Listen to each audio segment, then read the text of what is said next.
ખૂબ મુશ્કેલીનો સામનો લોકો કરી રહ્યા છે અને આ દર વર્ષનો પ્રશ્ન છે. જે રીતે કામગીરી થવી જોઈએ એમાં કંઈક ને કંઈક થોડી ઉણપ હોય છે, બેદરકારી હોય છે અને એના કારણે પ્રશ્ન વધુ જટિલ બને છે. જો આ પ્રશ્ન આપણે ઓછો પણ ન કરી શકીએ તો ચોક્કસપણે આપણી બેદરકારી છે. આપણે સૌ જાણીએ છીએ કે સુરતની અંદર દર વર્ષે અતિ વરસાદને કારણે ખાડી પૂર આવે છે.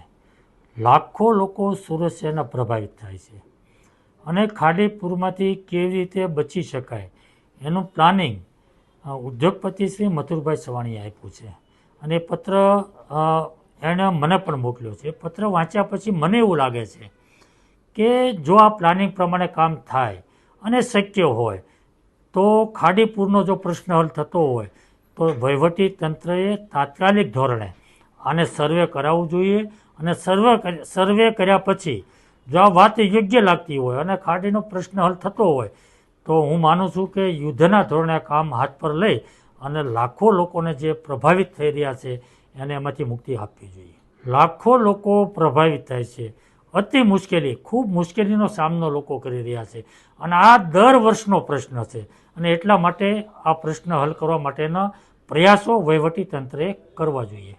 મને એવું લાગે છે કે આ પ્રશ્ન કોઈ વિભાગનો એક વિભાગનો નથી અથવા તો કોઈ એકાબીજા વિભાગ ઉપર ખો આપી દે તો આ પ્રશ્ન હલ થવાનો નથી.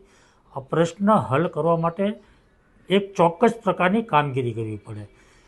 ખાડીપુર આપણે અટકાવી ના શકીએ, અતિ ભારે વરસાદ ન આવે આપણા હાથમાં નથી, પરંતુ એમાં લોકોને રાહત થાય કેવી રીતે એનો પ્રશ્ન હલ થાય એ તો ચોક્કસ આપણા હાથમાં છે.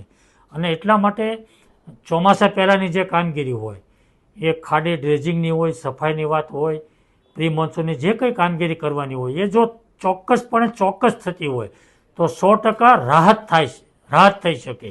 અને જે આ પ્લાનિંગ આપ્યું છે મથુરભાઈએ અને એનું જે સર્વે કરીને જો આપણે ચોક્કસ લાગતું હોય કે આનાથી ખાડીપુર બંધ થાય એમ છે તો હું ચોક્કસપણે માનું છું કે વહીવટી તંત્રએ આ પ્રશ્ન હાથ પર લઈ સર્વે કરાવી અને શક્ય હોય તો તાત્કાલિક યુદ્ધના ધોરણે આ કામ કરવું જોઈએ. જે રીતે કામગીરી થવી જોઈએ એમાં કંઈક ને કંઈક થોડી ઉણપ હોય છે, બેદરકારી હોય છે અને એના કારણે પ્રશ્ન વધુ જટિલ બને છે. પ્રશ્ન તો સંપૂર્ણપણે આપણા હાથમાં નથી, પરંતુ એને ઓછો કરી શકાય, ઓછી તકલીફ કરી શકાય એવું તો ચોક્કસ આપણા હાથમાં છે.